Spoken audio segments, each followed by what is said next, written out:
Assalamualaikum warahmatullahi wabarakatuh. Kami dari kelompok 3, perkenalkan nama saya Dara Fauzia dari semester 3 program studi Ekonomi Syariah. Bersama rekan-rekan saya Salsara Panini dari semester 3 program studi Ekonomi Syariah. Saya Aika Wartika dari semester 3 program studi Ekonomi Syariah. Saya Syafani Malawati dari semester 3 program studi Ekonomi Syariah. Saya Indah Hismanti dari semester 3 program studi Ekonomi Syariah. Di sini kami akan membuat video untuk memenuhi salah satu tugas yang diberikan oleh Ibu Susbrandini pada mata kuliah Ekonomi Publik. Kami akan menjawab beberapa pertanyaan. Langsung saja pada pertanyaan yang pertama yang akan dijawab oleh saya sendiri.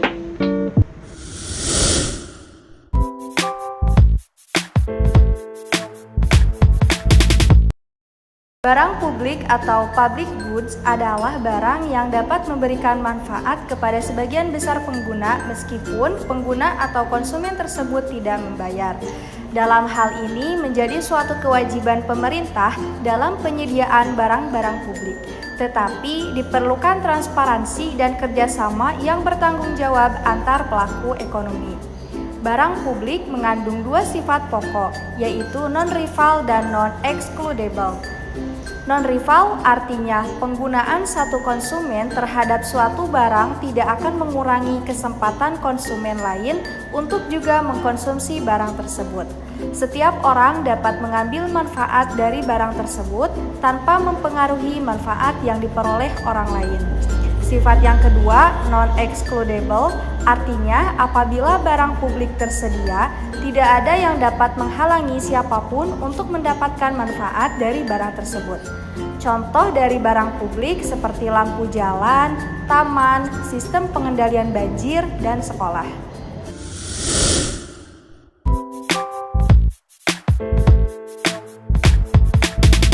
Barang privat atau private goods adalah barang yang diperoleh melalui mekanisme pasar. Maksud dari mekanisme pasar di sini yaitu di mana titik temu antara produsen dan konsumen dalam penentuan harga. Jadi, barang privat adalah barang yang kepemilikannya terbatas pada kelompok atau individu yang membeli barang tersebut untuk dikonsumsi. Berbeda dengan barang publik yang bisa digunakan oleh siapa saja, untuk barang privat ini biasanya hanya digunakan oleh satu konsumen, karena hanya yang membeli saja yang berhak mendapatkan barang tersebut. Adapun untuk sifat barang privat, yang pertama ada rivalrous consumption, yaitu di mana konsumsi barang dapat menghilangkan atau mengurangi kesempatan pihak lain dalam pemanfaatannya. Contohnya, ketika kita membeli buku dengan edisi terbatas, sehingga hanya yang membeli terlebih dahulu saja yang dapat memiliki buku tersebut dikarenakan stoknya terbatas.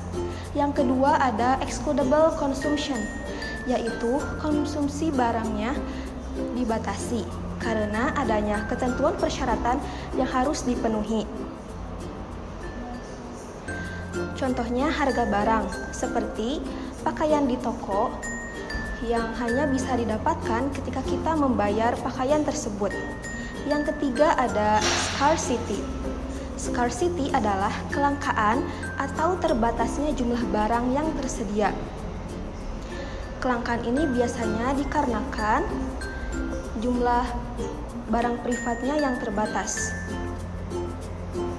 Contohnya, adanya kelangkaan BBM atau bahan bakar minyak di berbagai daerah di Indonesia dikarenakan pemakaian oleh masyarakat yang terlalu berlebihan. Jadi, dapat disimpulkan bahwa sebagian besar barang yang kita konsumsi adalah barang privat. Sebagai contohnya, ada pakaian, mobil, motor, rumah, perhiasan, barang elektronik, dan yang lainnya. Jadi, barang yang sifatnya milik individu atau kelompok tertentu saja.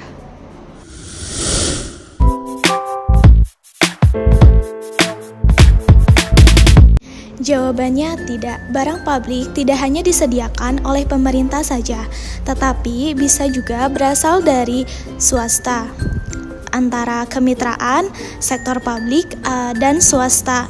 Sebagian besar barang publik disediakan oleh pemerintah di tingkat kota, negara bagian, atau federal, dan dibiayai oleh dana pajak. Contohnya seperti pertahanan nasional, kepolisian, pemadam kebakaran, dan lampu jalan. Namun barang publik juga bisa disediakan oleh perorangan atau organisasi swasta tergantung dari karakteristik atau spesifikasi dari barang tersebut.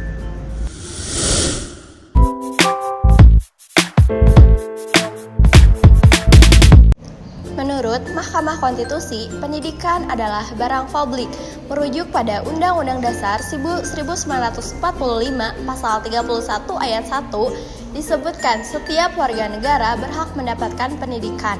Dan Ayat 2 disebutkan setiap warga negara wajib mengikuti pendidikan dasar dan pemerintah wajib membiayainya.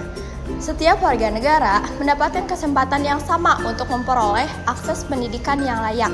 Barang publik ditujukan untuk umum, bukan untuk kelompok atau orang tertentu.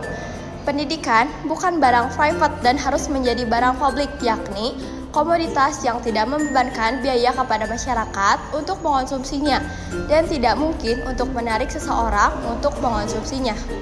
Barang publik adalah barang yang manfaatnya secara tidak terlihat tersebar ke seluruh komunitas, baik yang ingin menggunakannya ataupun tidak.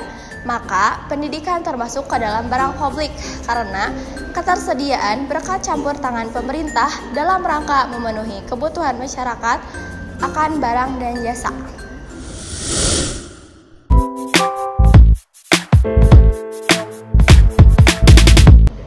Saya sudah cukup puas dengan pelayanan pemerintah terhadap fasilitas yang diberikan dalam menyediakan barang publik.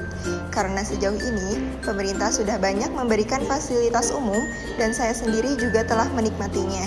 Seperti pemberian infrastruktur baik dalam pembangunan ataupun lainnya. Contohnya kayak jalan raya, lampu jalan, taman, dan masih banyak lagi.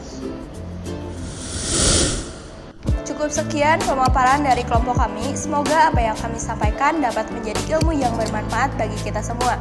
Terima kasih. Wassalamualaikum warahmatullahi wabarakatuh.